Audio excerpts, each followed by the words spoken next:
You can obviously hear us. I can't. Oh, I've got you muted. Hang on. Unmute him, mate. A moment. That'd be a long Q&A with Jason on mute, Fitz. There we go. We've got you. Guy, beauty. How are you, mate? Yeah, good. Thanks. How are you? Yeah, not too bad. Not too bad. Good. Just been doing a birthing course actually. We've got right. having my first child in a few weeks. So. Oh, nice. Congrats. Thanks, mate. Thanks for jumping on. Nah, no worries at all. We'll give it a little bit, and just while we're waiting for people to jump on. So, what are you guys doing at the moment? Obviously, wrapped up the title in a bit of a weird fashion. Congratulations. Yeah. It's pretty much things are really low at the moment. So our whole offices and our high performance centers are all shut down at the moment. So yeah, I guess it's good timing because I guess the season's over. So it's pretty much cruise control from here. It was so weird. We just sort of woke up one day. I was sort of stressing a little bit about what I was going to do for training that week because there's been a bit of rain in Sydney, and then in the morning I get told Shield finals ours, and our grade final was also our premiership as well. So in the one day, cricket was all over. So it was a pretty sudden way to finish the season, but yeah, everything's pretty chilled now. Yeah, it happened really quickly, didn't it? We had a meeting Friday it was, and we were sort of talking about whether we go ahead with our West Indies tour and Sri Lankan tour. Right. To leave on the 1st of April, and we were comfortable on Friday to push on with it. But then, yeah, as you saw what happened over the weekend, it moved pretty quickly, and we had to can a couple of days ago. So, jeez, yeah, it's intense. So, yeah, very interesting time. So, all the New South Wales staff, are they all working from home? Pretty much, yeah, they're all working from home at the moment. So we had access to like the gyms and the indoor center for the last couple of days, but since yesterday they've just fully stopped everything just to try and close everything off. So it's been weird because like I like to go to the gym a lot, especially in the off season, and sort of keep my fitness up. So I've been trying to find other ways to sort of go about that, which has been really weird. So it's kind of strange just to like not really do anything. So have you been advised not to go to the gym at all? No, so we're the whole sort of center that we train at in out on Olympic Park. It's just all shut down, so no one can get access into it. So it's it's pretty full on, but yeah, I guess there's bigger things in the world right now, which is making sure that everyone's safe and the country's pretty safe. So because obviously the rate that this is going at is crazy at the moment. So we're just gonna try and make sure everything goes pretty well. So I think they've done the right thing. I was a little bit oblivious to it, a week or two ago, but from what I've looked into, they've obviously learnt from other countries and acted pretty quickly. So hopefully it doesn't hang around too long. So they still haven't made a call on the AFL. Yeah. Too. Yeah. So. Yeah. What do you reckon? Like, what could they possibly be waiting for? Like, surely you can, because all clubs want to push on. So I think they're waiting maybe if there's if a player tests positive, obviously, everything needs to be shut down there, or maybe trying to work out the logistics around, because you're not allowed to gather in more than 100, I think, now, but that's in a concealed space. I don't know if that's any different outside on a playing oval, but I'm unsure. No, well, they're leaving it to the last minute, aren't they? So what stage are they playing? What's that? At this stage, are they still playing? Yeah, for tomorrow night. Yeah. Oh, yeah. Jeez, that is intense, isn't it? Yeah, it's crazy because like how that's all going about now is just ridiculous. I think it got real serious when I first saw that the Australian one-day series was called off. Actually, I think when the NBA got called off, because I'm a massive basketball fan, when they got called off, I was like, whoa, this is proper serious. Yeah. So, and those great times. Big decisions happen really quickly in the space of a few days. So anyway, we'll see how it all pans out. Hopefully it moves on pretty quickly. But let's rip into it, mate. So once again, thanks a lot. Sounds good. Jumping on. Thank you to all those that are on here so far. As per normal, when we get a guest on, Pete and I might have a little bit of a chat and ask a few questions that we know will benefit everyone on here. and then we'll open it up to Q&A for the players that are alive. So, mate, to kick things off, do you want to just give us a little bit of a rundown? Obviously, you're still very young, you're early in your career, but a rundown on your career so far from, when you first started playing junior cricket to where you are today. Yeah, no worries. So I was brought up in Sydney. I lived my first 9 years in Sydney and played for Randwick. That was very when I first sort of started playing junior cricket. Played the local Super 8s tournament, which was good fun with the little Incredi-Ball, sort of only got to bat for 2 overs, but it was good fun.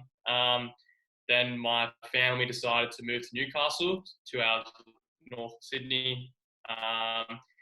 And that's where I reckon most of my cricket sort of kicked off.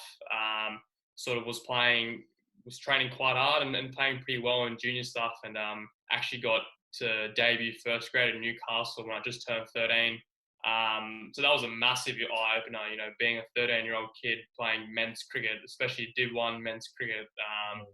I think some of the memories and I guess some of the experience that I learned during that time was something that I feel like has held me in good stead coming into domestic cricket. Then from there, it was just the local rep stuff, the under 11s all the way to about under 14s is when I stopped playing my last season of DCA cricket. I was lucky enough to make the under 15s New South Wales schoolboys team. I played at the under 15s national champs, which were in Darwin. Fortunate enough from there to make the Aussie under 15s side. And that sort of Aussie under 16s, 15s team plays at the national under 17s. So got to that carnival.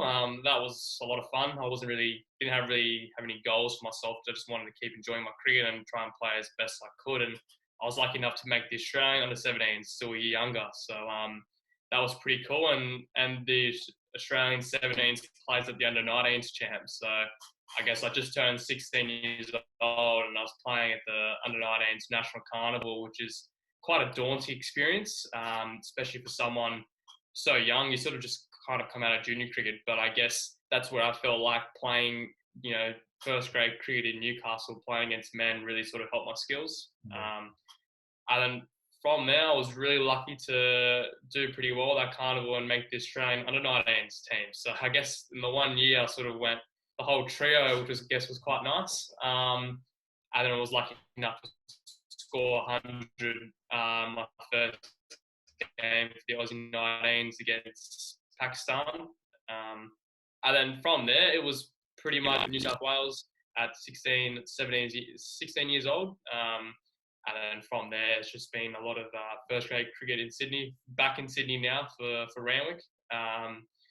And I guess playing for the Blues and playing for the Sydney Thunder as well in the Big Bash. So it's been a long journey, but it's funny how fast time actually flies when you're playing. So some of my best memories are back in my junior days.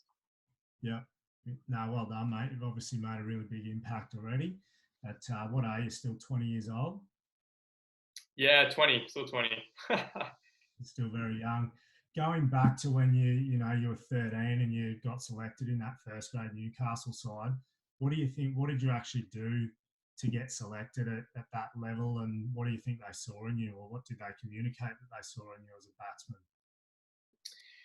Yeah, that's a good question, because I reckon the one thing I did is there was a park just next to my house in Newcastle, and my parents and we decided to buy one of those, the bowling machines, the bowler one. And I remember my dad just kept saying, like, we're going to try and crank this machine to like pretty fast. And I remember not only did I have like my normal, like my thigh pad and all that normal type of protective equipment, my dad actually got me like those proper tradie, like steel cap boots. He got me one of those shoulder pads you wear at the NRL.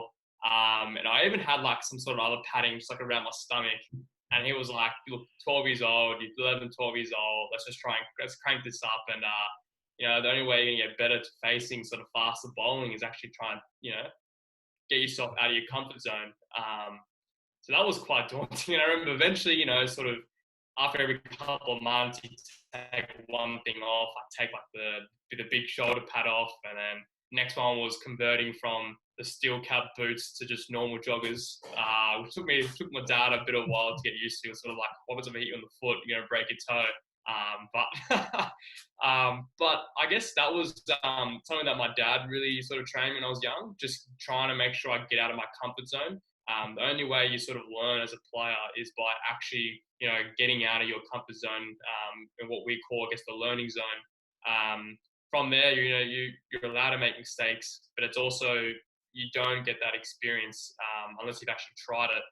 And then next time you're actually confronted in that situation, you, I guess, know how to go about it differently. I guess the other good thing was I had a lot of good coaches around me that were actually first grade players at my local club for Wallsend, who sort of took me under their wing a little bit. And I'd go to grade training and be 12 years old, 13 years old, and I'd face them in the nets. And I guess just over time, I had to try and find a way to be able to combat this type of bowling.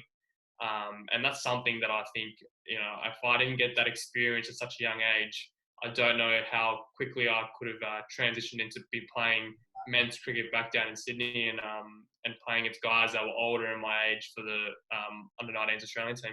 Do you think, Jason, it was at that point that you saw your improvement really kick off, or do you think you were fairly talented at a fairly young age and you obviously had a fair bit of talent and skills there, and that was just one of the stepping stones along the way?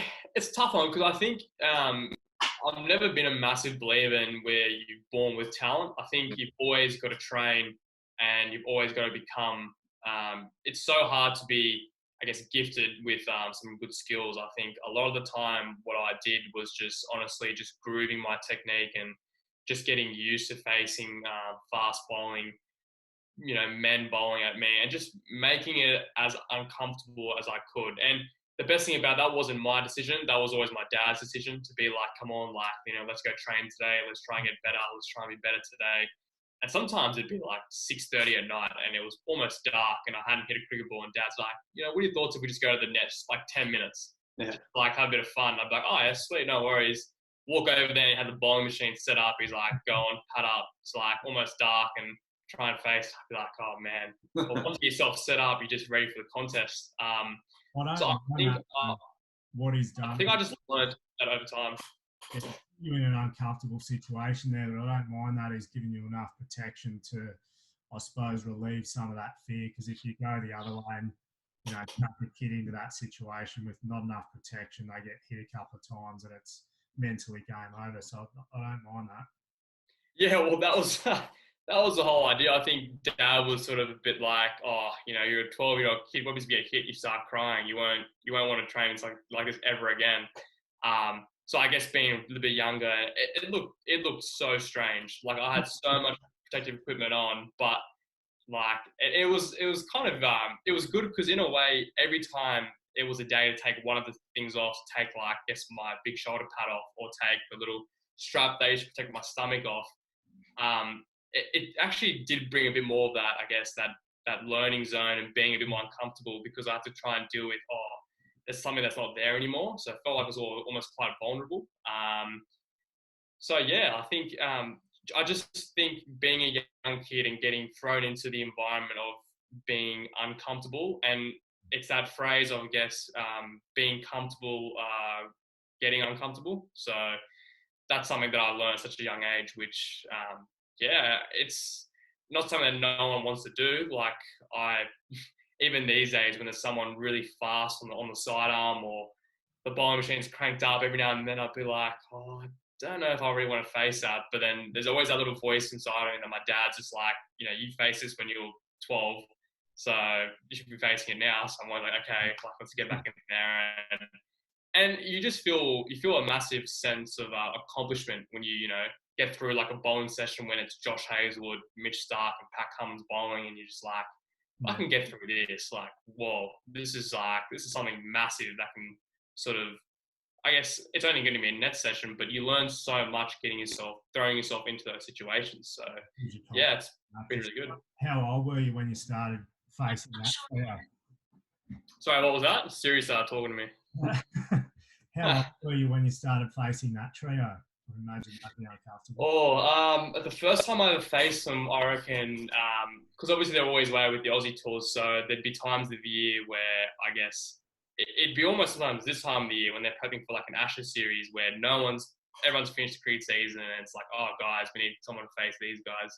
I reckon I was probably, when I first moved back to Sydney, so when I was about 17, 18, I reckon was the first time I got to face them. And I remember Phil Jakes, our coach, telling me, he was sort of like, Jace, because the Blues squad were away, and he said, Jace, Camo, Hoff and Starkey all want to bowl at the SCG. Do you want to face them? And I was like, jeez. I remember, I was with my mates, and I was like, what do you reckon? And I was like, oh, no way. Why would I ever want to face them? And I was like, yeah. But part of me was always like, no, I've got to do this. Like, I've got to put myself into the situation, see how I actually go. And I reckon I got knocked over plenty of times, but it's really good every now and then because you don't always get an opportunity to face those three. But when you do, it's almost like just like a little progression to see how you go each time. And it's at the stage now where I just keep getting better and better and better at facing them. And it just makes you, I guess, gives you that reassurance to know that, okay, like all the training I've been doing is actually kind of paying off a little bit here and I'm getting myself into good habits. And you can almost maybe judge the couple of things, whether it's like, your forward defense or on how well you're leaving it or how much time you reckon you're starting to feel between you and the bowler. That type of stuff you can always measure every time you try and face them. Whenever you do get the chance, you can always measure yourself on those couple of things and how comfortable you're actually getting to facing them. So, yeah, I think I was pretty young, but I was lucky that Phil gave me that ring and told me to pad up and try and face him. Yeah, I think that's a really good lesson as well. It's something that we try and put our players through in the academies as well. Try and get them outside of that comfort zone, but especially in this day and age, it seems like more and more everyone's just scared to make a mistake and scared to look silly. So the automatic reaction instinct's just to go, no, I'm not gonna put myself out there. But it's a really good lesson, mate, to say, sometimes you just got to bite the bullet and take those little things away. You're not going to hit them like Steve Smith at 16 or however old you were. Spot on. And that's something that I'm still trying to learn in my game now. Like being still such a pretty young kid in a domestic environment, in a professional environment, sometimes you just want to impress so much in the nets. You want to try and look so good so you can play the next Shield game or the next one-day game or your next Big Bash game. And sometimes it's to take that out of it and just be like, look, how can I judge this net session? Is it a matter of fact of how well I go, or is it more so on what I want to achieve out of this net session, and whether it's trying to feel comfortable or looking like I'm trying to score, or whatever it can be. It can be a bunch of different things. I think if you can hold yourself to something every time you go into those sessions, then at least you can walk away feeling proud if you have accomplished those little goals. And I think that's just the biggest thing I've been trying to learn is like, okay, like sometimes like getting thrown in the deep end and trying to find a way to deal with it is actually a good lesson to have. But it's funny because no one really pays attention to so much the full tosses you might get or just doing the real easy stuff that you might feel like it's in your comfortable zone. Where if you actually go out and try and face them, you do pretty well. So everyone's like, geez, like, you walked away doing a pretty good job. And I guess the other thing is sometimes you always think it looks worse than what it actually is.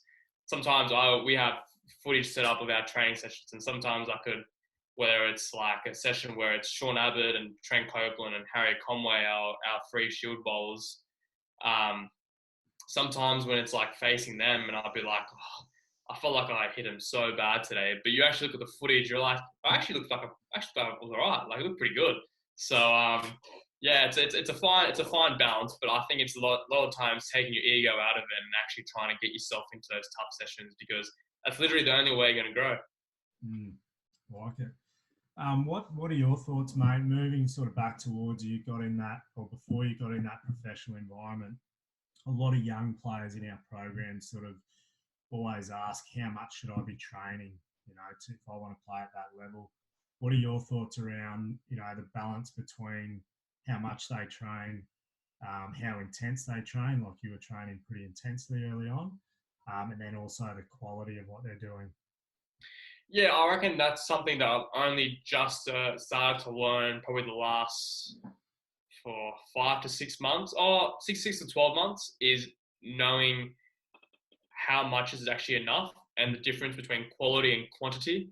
I think as a young kid, you're always trying to groove your technique and the way you play certain types of bowling. So I guess there is always that sense of quality, but I still think as a young kid, getting that bit of volume and just, I guess it's having that consistency to always try and go to a training session and just learn and always have yourself. I always had a goal for what I want to work on and out of each training session. That way, for me, it was something I could measure against, but also it was something that it just made me look forward to the session rather than just going there to hit balls. If I was like, okay, I'm going to work on my straight drive. If I can hit, like, there's a bucket of 50 balls. If I can hit 20 really good ones, I'll be really happy with that. And I think that's what I used to always try and do, is just try and get that bit better. Next time, I'll try and hit 25 good ones. Okay, I'm going to try and hit 30 good ones.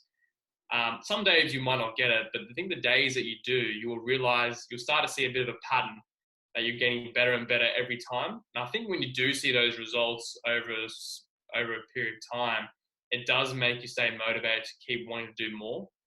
Yeah. I guess the other fine line is knowing when you're doing too much.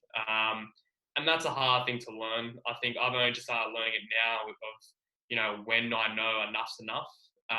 For me, it's about waking up on a day of cricket being like, okay, like, how am I actually feeling? The difference between feeling like I'm prepared and I'm ready to go because I've got all bases covered, but also knowing, okay, I'm actually pretty tired. I've done a lot of training this week. I've hit a lot of balls. And that's something that you learn over time as a cricketer. Everyone is so different. Like, I've learned, for example, like myself, I'm quite an intense trainer, so I like to keep everything quite intense. So maybe long periods of time might not be my thing, but if I can just get, even though I do tend to go for long periods of time, but if I'm going to tell myself to have a 20, 30-minute net session, I want that to be really, really tough and really good, whether that's a sidearm and it's just going to be 10 overs and the person's trying to get me out so I can make it as competitive as I can. Where there's other guys like, let's give you an example. Let's say someone like a Max Bryant from Queensland, who I'm pretty close with, probably might not hit the same amount of balls. Or like a David Warner, he's a better example. Probably likes just, get a couple of balls and just make sure like he's in a good headspace before every game. Yeah. I guess just knowing the type of person you are. But I guess to get back to your question, I think it's tough because I think there's always that time as a young kid you want to make sure you're learning and getting better. But as I said before, as long as you can keep going to every net session, having a purpose and knowing what you want to try and get out of your net session, you will see those results go, and ultimately that's going to hold you in better stead going into game time and then the rest of your journey. Yeah, I think it's probably something that does change a bit as you get older and your skills get more proficient. Yeah. When you're really, really young, you're still learning the game and learning the craft. You want to get lots of volume in, but as you get more, refined skill sets, then it becomes probably more about intensity and quality. Yeah, spot on. And that's where, like myself, I'm still very much making sure I tick all my boxes. All the type of bowling I can face. Fast bowling, bit of seam stuff, spin. My short ball work, my hitting down the ground. And then there's guys like Moses Enriques, who's at the back end of his career, who's already got his craft. He knows his craft so well. It's more about topping it up. So it comes over time. I just think, learning that balance. But yeah, as a young guy, when I mean young, I'm mainly talking from sort of, 13 to 17. Once you can just keep, getting that quality of training in, but making sure you're repeating good habits and you're making sure it's very purposeful, then I guess that's really going to hold you for better stead. And mate, just touching on that sort of, the balance and work life, how did you go balancing school and cricket?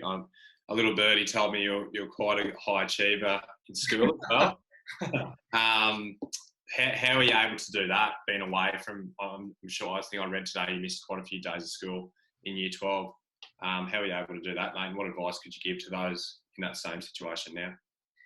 Yeah, I wonder who that birdie was, because I always found the toughest part was school, especially being a young guy. Like, I think it's funny. I think being contracted, getting a rookie contract at 16 was something that really shifted my focus straight away.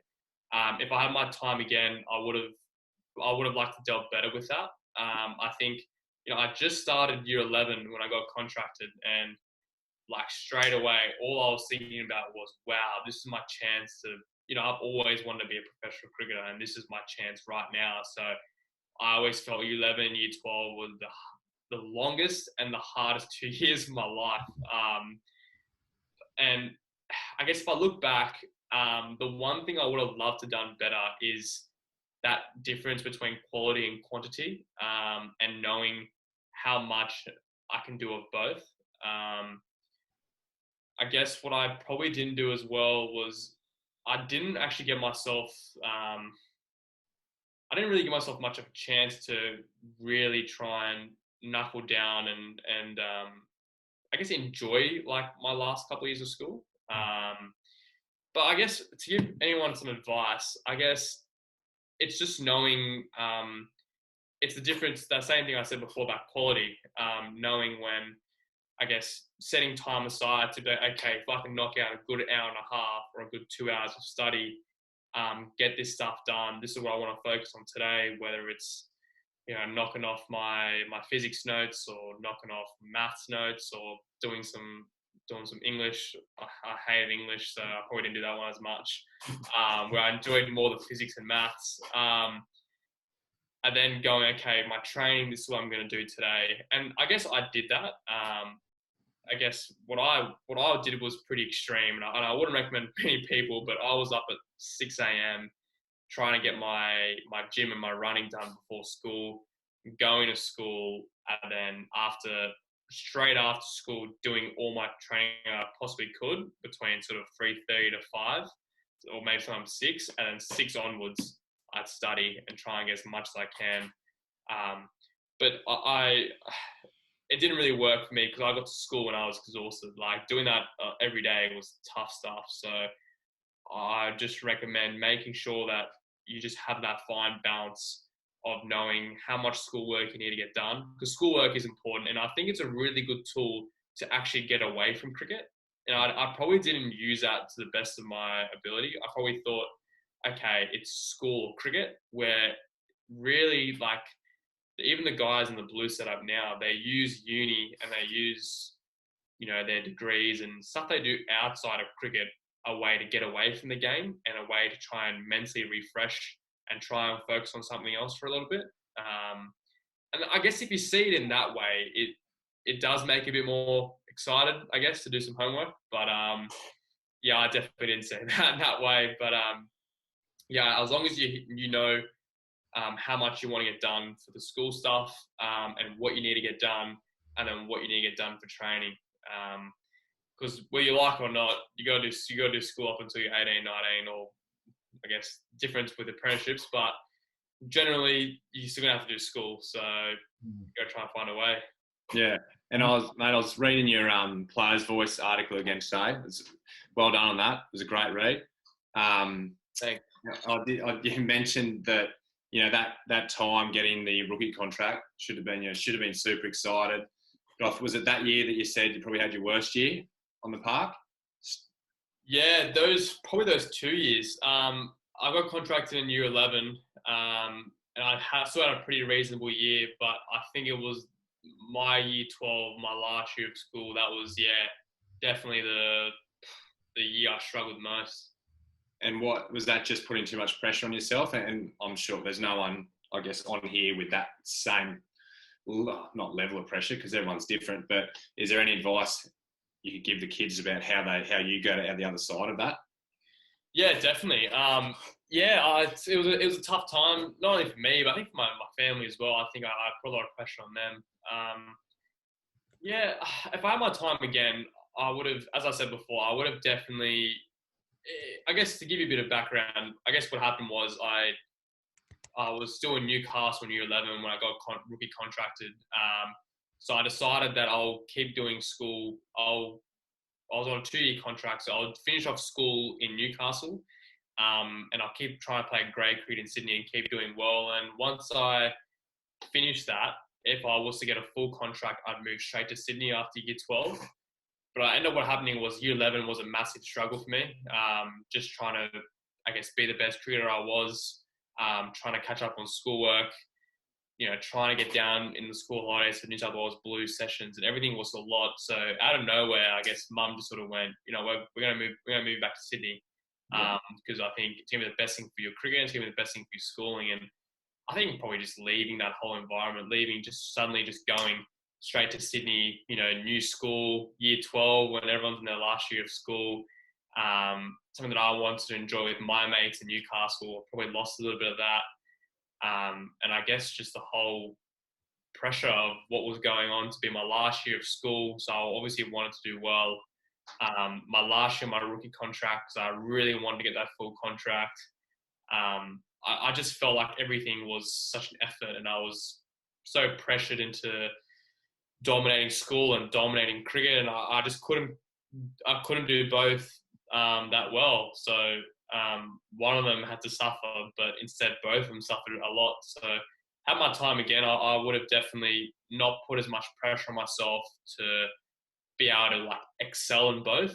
I think I was looking so much at the outcome. I wanted that high target. I wanted 1,000 runs in grade cricket, which as a young kid, that's not never happening. So and for me being a bit of a perfectionist, I just wanted to be the best at both. So, but instead both of them really suffered. So if I had my time again, I would have definitely saw school and tried to structure the way I went about studying a lot more. I would have decided to, have a bit more of a roster and be like, okay, what do I want to do today? What are my goals for this topic and this subject, and how do I want to go about that? And that way I could have saw those same progresses that I would have saw of my training. And then for my training, it was a bit more about, okay, what do I need to do to get myself ready for the weekend? So whether it be, okay, I felt like I'm struggling to hit down the ground, I'm going to do 10 minutes on the bowling machine, hitting down the ground, or try and hit 20 good ones. And once I'm done, I'm going to do a bit of sidearm work, do some really competitive stuff. So stuff that's going to simulate a game-like scenario. And if I get through that, I'm sweet. I wish, and that way I would have been able to give myself a bit more free time to be, a normal person rather than just, always doing one thing or the other thing. So that's what I would, if I had my time again, don't wish I had my time again because that was a long time. But if I was to go back, I would, definitely go about it that way. Great, mate. Awesome, mate. Some great stuff in there. We might flick it over now and just ask a few of the questions or open it up to the players that are live on here. Definitely. Do something a little bit different. And I'm going to bring Abe on live. He's one of our most passionate players, mate. On all of our live calls. And he said that you're one of his favourite players. So, Abe, bear with me. You should get a invite, Abe, to come on and actually chat and ask your question. He may go to water here. I'm a pretty confident kid. No, he'll be right. Is that coming up, mate?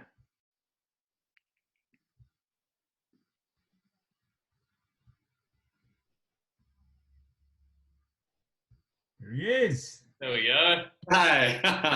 Going on. Oh, good. How are you, legend? Wait, am I muted? Can you hear me? Okay. I can hear you, mate. Loud and clear. I'm good. What about you? Very good, mate. Do you want to tell Jace where you are, mate? Where are you based? I'm in Melbourne right now. Yeah. Lovely. How old are you? 12. 12. Nice. And what's your question? Shut up. He's gone to water. God, question is, so I have this sports trial coming up at a sports school. Mm-hmm. So I'm trying to figure out how can I try and get like, what are some workouts to try and get like fit for it? Because you need to be like really fit to get into school. Okay, that's a really good question because I actually went to a sports high school as well. So I went to Hunter Sports High in Newcastle. The only thing I could say for getting fit, I think, I guess there's a mixture of both things, but you're such a young kid, so I wouldn't try and put too much pressure into try and be, the fittest person you can ever be. Like, you're not going to look like, Arnold Schwarzenegger or Rocky Balboa or all these guys, but I just start with just some basic, just running. I guess cricket is, sometimes people try and get too funky when it comes to working out. The most important thing about cricket is you do some sort of running. So whether it's running between the wickets or running for a ball. So I'd start off with just some running, whether it's, trying to hit, 400 meters, 800 meters, a kilometer, whatever you can sort of test yourself. I'd give yourself that type of challenge. Maybe talk to some of your friends or people that you know that I guess runners around your age, and where you can maybe, how far maybe you can try and go for one day. And I think the hardest thing about when it comes to fitness is just being consistent. A lot of people will do so much in 1 week. They'd run like 5 kilometers Monday, Tuesday, Wednesday, Thursday. Gets to the second week and they're just so exhausted. So I think the best thing you can do is start off small, whether you want to try and get 2 times a week, a bit of running done, a few sprints, and then maybe a couple of weeks later, try and get to 3 times a week.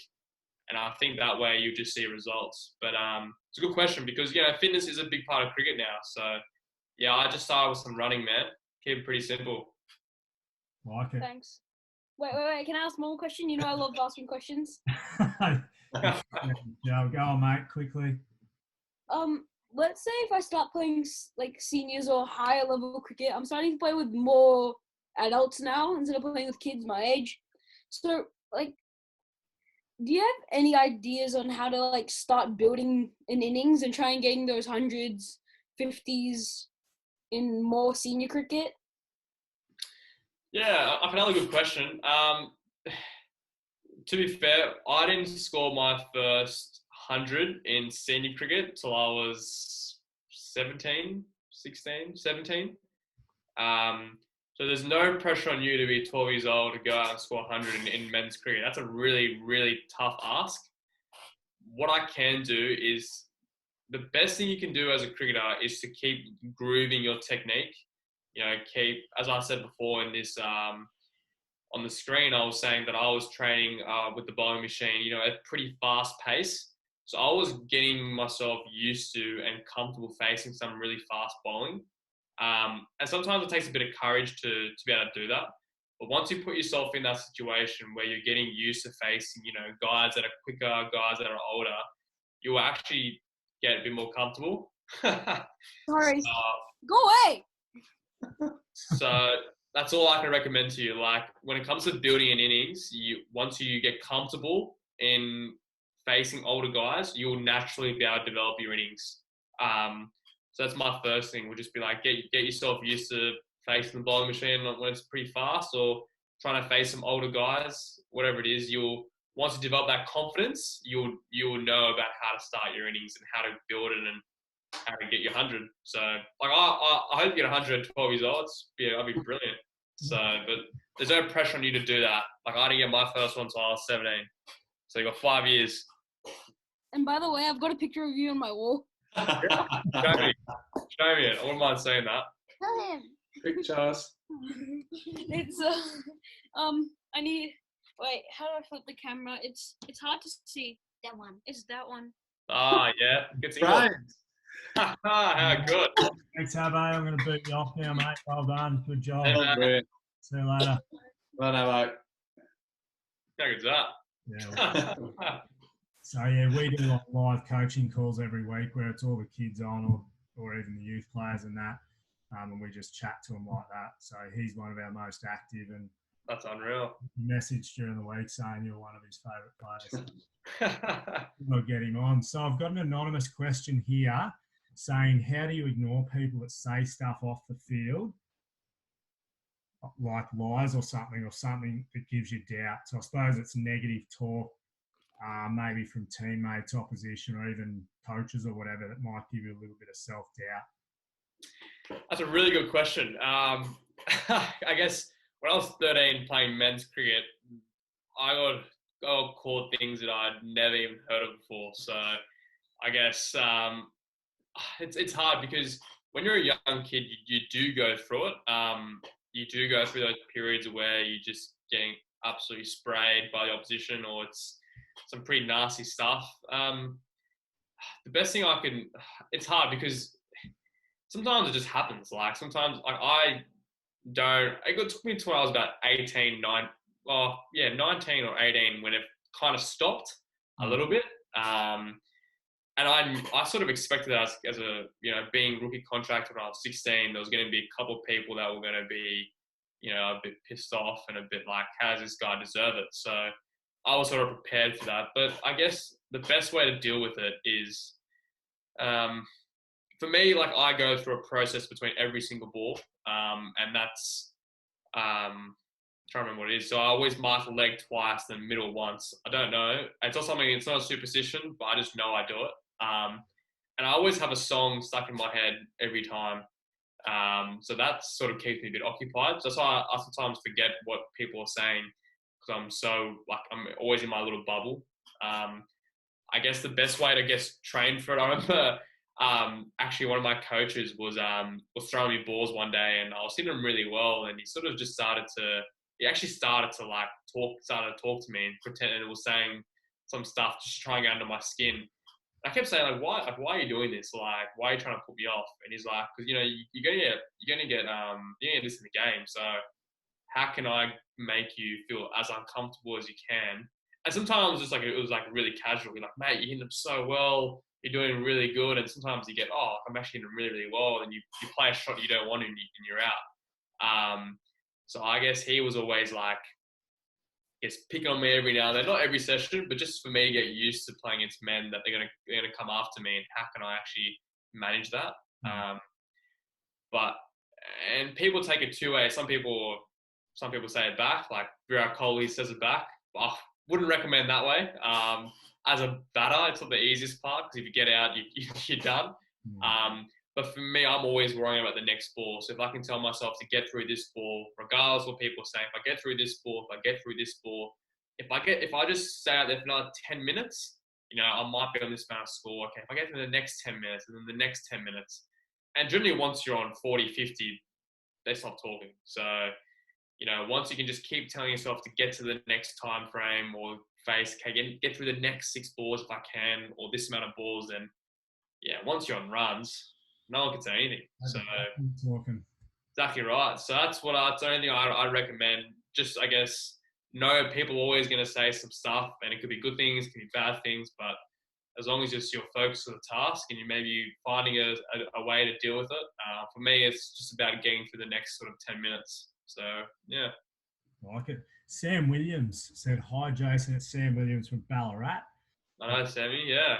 Been invited to attend the Youth Premier League under 14 and Vic State School under 12 cricket. Nice.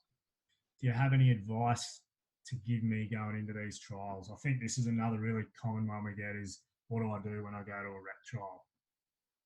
Sammy, 14 state trials.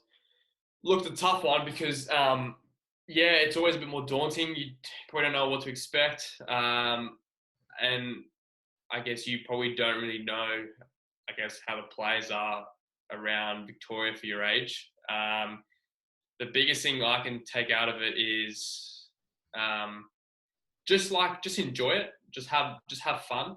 The more pressure you put on yourself to try and look really, really good in the nets, you're not going to actually worry about, facing the ball and actually trying to just have a good net session.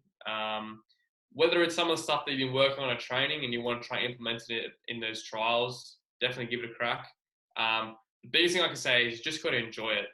Sometimes a lot of kids put a lot of pressure on themselves to really do well at these trials. And they're the ones that sort of keep worrying about the outcome, or what happens if I don't make it, or I need to do this well so I can make it. Just enjoy the moment, try to have as much fun as you can there. And trust me, if you train with a big smile on your face and you're having fun, generally you're going to play pretty well. So the more times you put pressure on yourself, you start thinking about other things that you don't really want to think about. So I'd just say, like, have as much fun as you can and really enjoy it. That's a really exciting opportunity to be invited to, be a part of, to be, I guess, recognized for your state. So I go out there and have fun. And if you don't make it, honestly, it is not the end of the world. Some of the guys I've played with in the Blue squad now, or who are very close to playing for New South Wales, never made their under 14, under 16s, or under 19 state teams. So you'd be surprised on how many kids who don't actually make their state teams when they're at younger age actually end up going to play for Victoria, for New South Wales, for Queensland in the longer run. Remember, cricket's a marathon, it's not always a sprint. One thing I'd add, Jason, I don't know your thoughts on it. A lot of young players feel pressure to maybe be someone they're not at trials, and they try to play a game that, doesn't suit the way they play. For example, a grafter might try and go into the nets and try and whack boundaries when it's not their game and not what they got picked for. Definitely. No, I couldn't agree more. You just always keep being true to yourself. So definitely. Audio Dane, who is up in Cairns, said, how do I improve my power hitting game without trying to hit the ball too hard? That's something that I'm trying to learn. So if you got any tips for me as well, let me know, because that's something I'm not that great at either. So power hitting, okay. There's some stuff you can obviously do in the gym in terms of just being stronger, working on your posterior chain, so getting stronger glutes, a bit more upper back strength, some lower body strength. From an off-field perspective, I guess there's some ways you can definitely help increase your power. I'm not the best guy to talk to about power hitting, but from who I have spoken to, so guys like Dre Russ, who else have I heard? Shane Watson, Callum Ferguson, guys I play with the Sydney Thunder.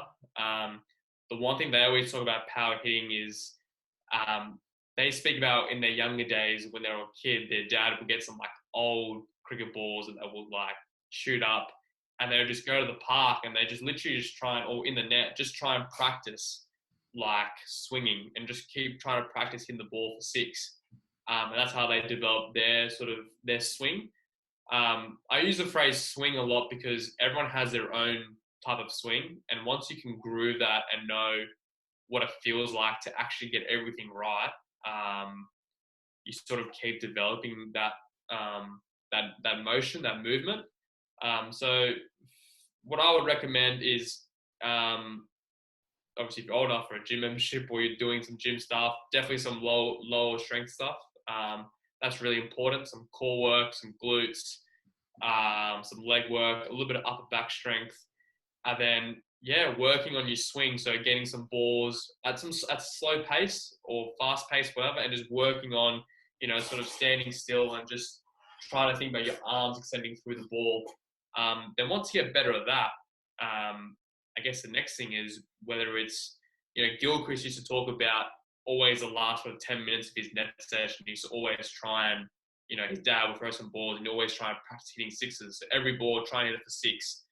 And once you will learn the tempo and the type of swing you need to have to be able to elevate that shot for six. But it just comes with practice. So some old cricket balls, bit of gym stuff. But there's one more thing someone used to always tell me as well. I'm trying to think. Oh, of course. Kind of was standing up, but another thing a lot of people talk about with power hitting, especially the last sort of 5 overs, and I learned this from Daniel Sams, one of my good mates at the Sydney Thunder, and probably didn't have the best season with the bat this year, but a very, very good T20 batsman. But he used to always speak about making sure that his shoulder and his upper half and his lower half are always working together. So not making sure your hips come through early or your shoulder doesn't come through too early and your hips are still square on. Making sure that all that is still one motion.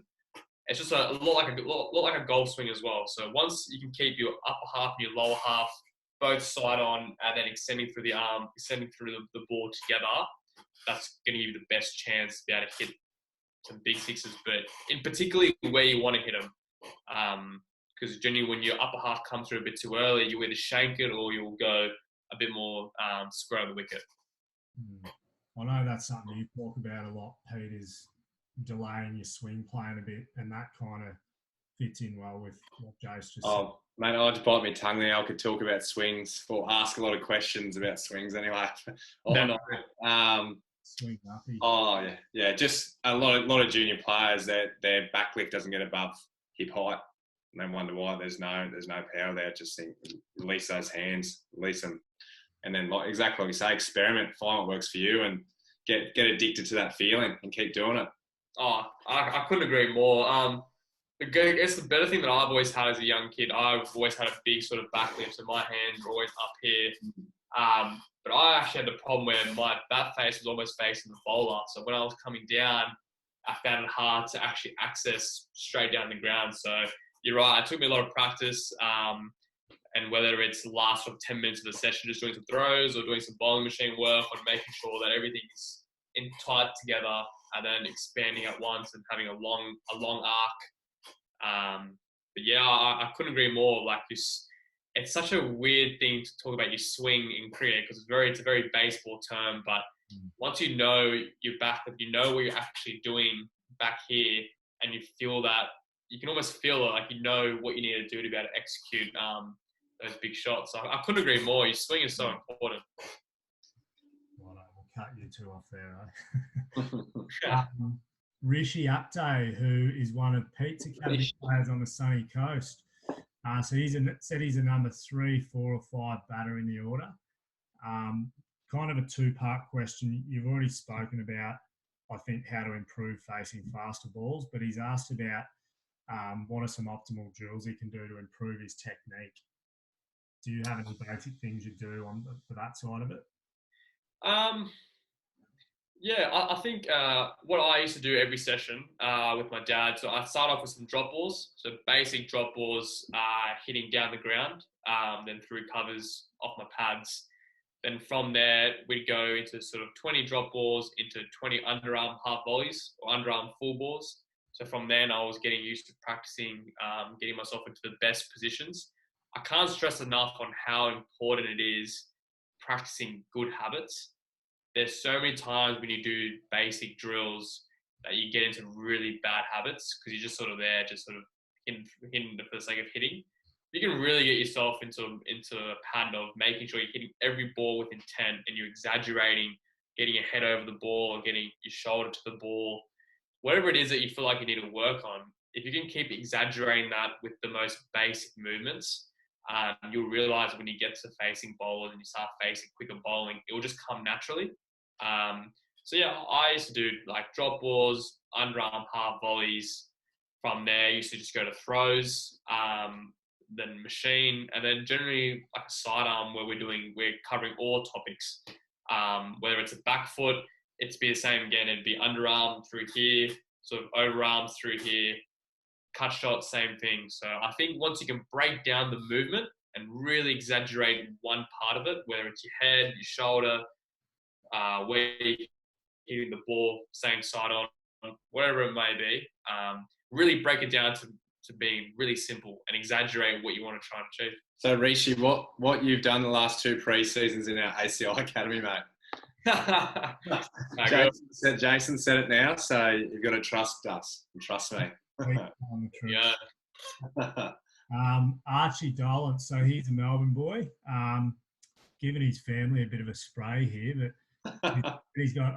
I've got 2 tryouts coming up. I need to get better at batting, but my family isn't too good at bowling. What can I do? Solo. Funny.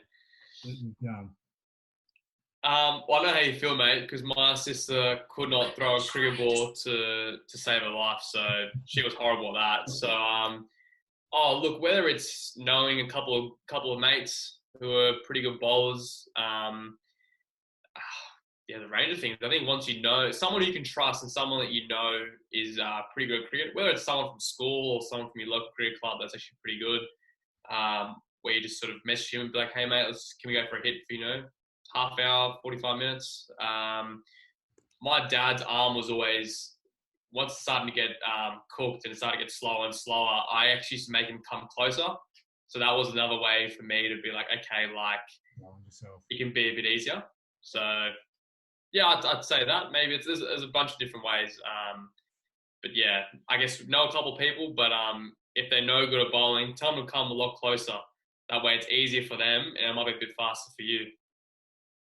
Yeah, awesome. An anonymous one here. How do you set up your innings in a big run chase? Good question. I think it depends a lot on what format of the game it is.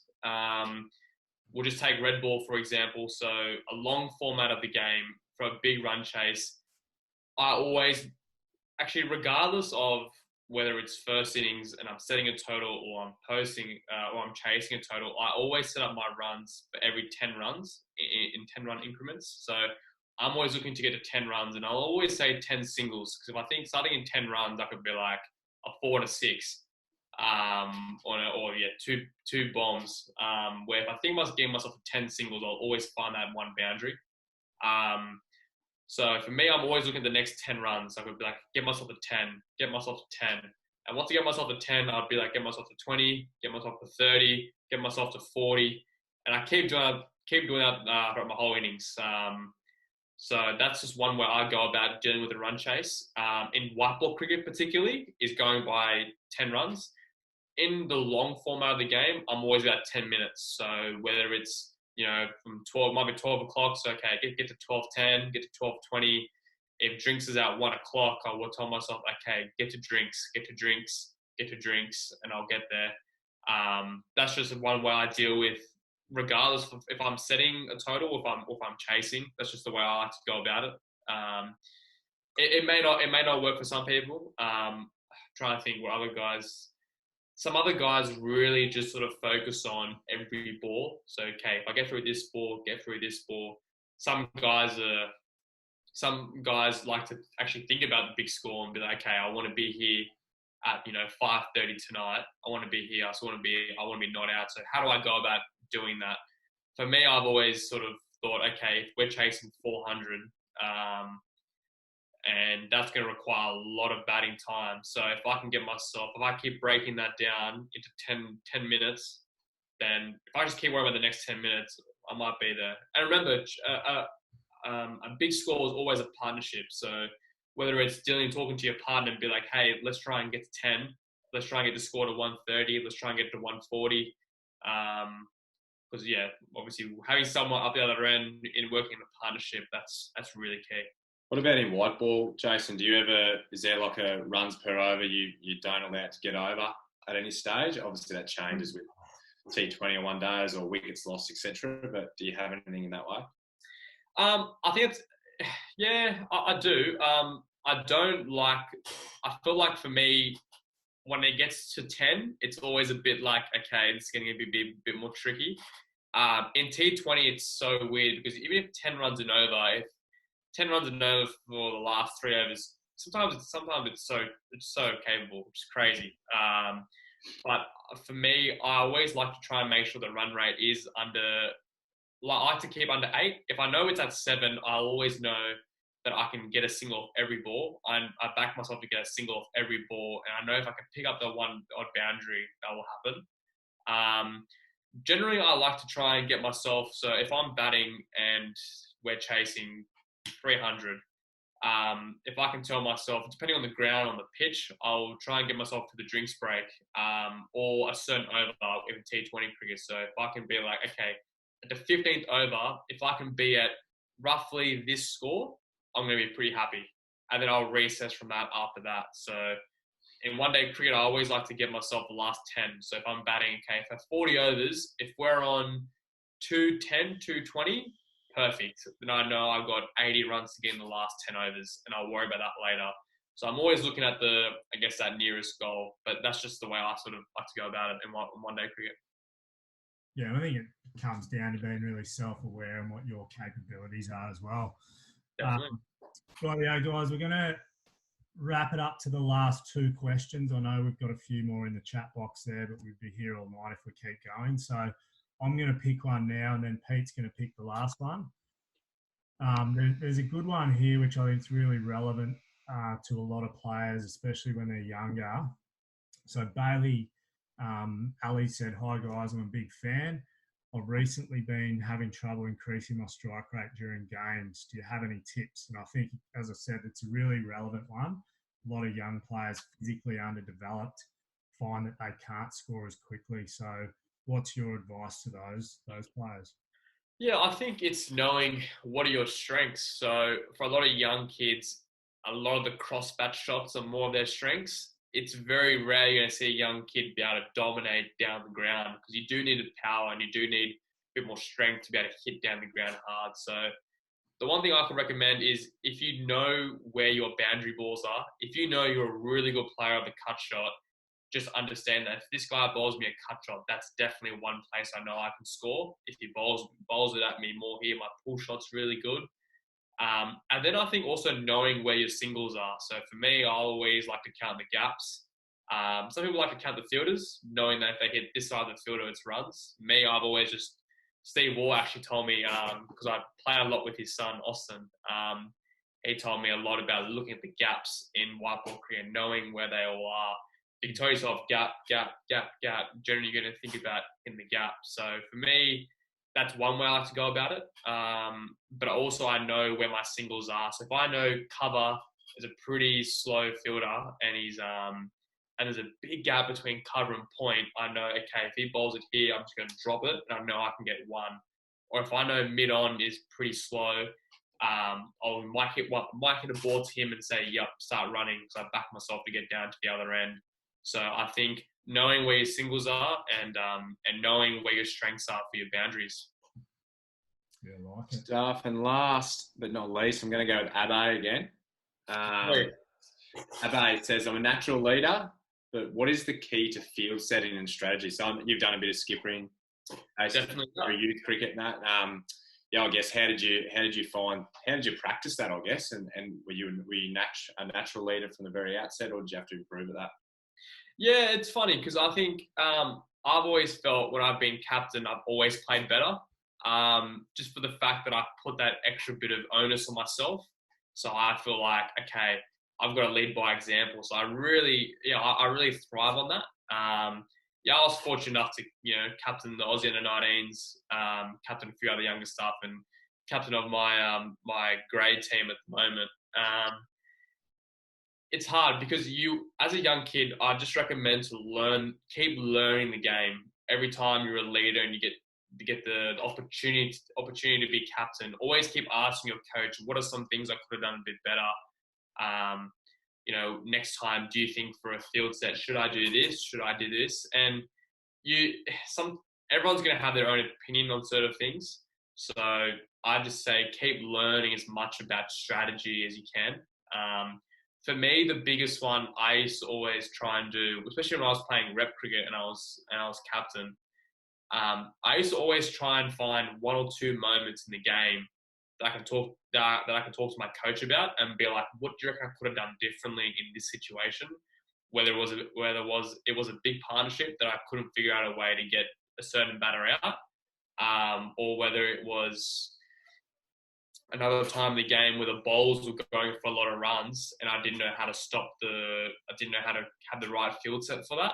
So for me, I used to always try and pick out one or two moments of the game and just be like, oh, coach, what do you reckon? Like, this guy, he batted pretty well. Like, what did you think I should have done early on? Or do you think, where did we get hit today? Like, looks like we got hit really square of the wicket. So were the bowlers bowling a bit too short, or were my field sets a bit too straight? So trying to find, one or two moments every game. And I guess the other one is like sometimes when your coaches have your debriefs and you sort of say, you know, this is what we didn't do well today, this is what we might have done well today. Keep asking questions. I know it's sometimes daunting to like not ask questions in front of your peers, but there is honestly no such thing as a stupid question. Like, keep asking about, okay, do you reckon we could have done this then? Or do you reckon this should have happened? Because 9 times out of 10, that scenario is going to happen again. And the more you can learn and you know what to do next time, you'll just keep growing as a leader. And what about when you're a little bit younger, as far as field placements and things? Like, even if, I guess, did you watch much cricket on telly or anything like that and learn from that? Yeah, definitely. I think watching on television, definitely. Yeah, it's tough. I think you just, I'd say going and like, you know, obviously watching cricket and see where the field placements are. But yeah, a lot of that just comes with a bit of, I guess, experience and knowing, you know, when the ball is a bit quicker, okay, I can have my fielders a bit more squarer. If it's a bit slower, I can have them a bit straighter. And then just, talking to your coach or just keep asking questions of other people. We used to do a drill. We used to do an exercise before our rep games. Every bowler would send in their field placements before the first game and be like, this is what I want to do. This is what I feel like. For a right-hander, I'll do this. For a left-hander, I'll do this. And that way you sort of understand what the bowler might like. And then you sort of, okay, this is pretty cool, and go from there. Sometimes it never happens. Sometimes a completely different idea is brought, but Don't let the bowler set the fields, mate. Jeez. Exactly right. So there's a fine line between knowing how much the bowler wants and knowing what you think is right. No, awesome, mate. Alrighty, we might leave it there, mate. Thanks a lot for jumping on. Some brilliant stuff in there. Really appreciate how in depth you've gone there with your answers. What's your plans from here, mate? Obviously, it depends, you know, where all this stuff washes up. But what are you doing over winter and that? Are you off overseas at all, or are you just hanging around and waiting for the pre-season to start? Yeah, I'm still trying to figure that out. I guess I never knew this virus was going to be so crazy. But I guess for me, I'm going to enjoy a little bit of time off, get away for a little bit, try and go on a holiday, but I don't know how well it's going to go down. But yeah, my gym, my fitness, my running, I'm going to keep that up to scratch. Then I'm looking at to go to Brisbane for the National Cricket Centre there in Brisbane. So there's a spin camp that goes on for about a month, for about 4 weeks from May to June. So I've been going there for the last couple of years because, as you know, these days a modern cricketer wants to be able to do all three skills of the game really well. So for me, not just being a batter, but I do want to work on my bowling a lot more. So I go up there. Bowling. Yeah, go up there for my bowling, and we'll work really hard on my bowling for about 4 weeks. So I'll be up in Brisbane then, and then come back and start pre-season for New South Wales. I do have ambitions to go over to England and play a full season there, but we'll see. But that's my plan so far. It might change. We'll see what happens. But Do you get invited to that camp, or do you just have to nominate and put your hand up as a state player then keen to go? It's a bit of both. Sometimes you do get invited, but I guess the other time our coaches will always say, "Hey, the spin camp's going on again. Are you interested?" And I guess you just express your interest if you're keen to go, and then Cricket Australia will be like, "Yep, yeah, come up, definitely. Let's have a look and let's try and work with you." So it's a bit of both, but yeah, it's definitely something that I've been really keen on to do the last couple of years. Yeah, cool. Well, good luck with that, mate. Again, thanks a lot for coming in. Some great lessons there for the players on here and those that will watch the replay as well. So, no, thanks so much. Thanks everyone, and great questions. It was really fun. Cheers, mate. Thanks, mate. Thanks. Thanks. Cheers. Later.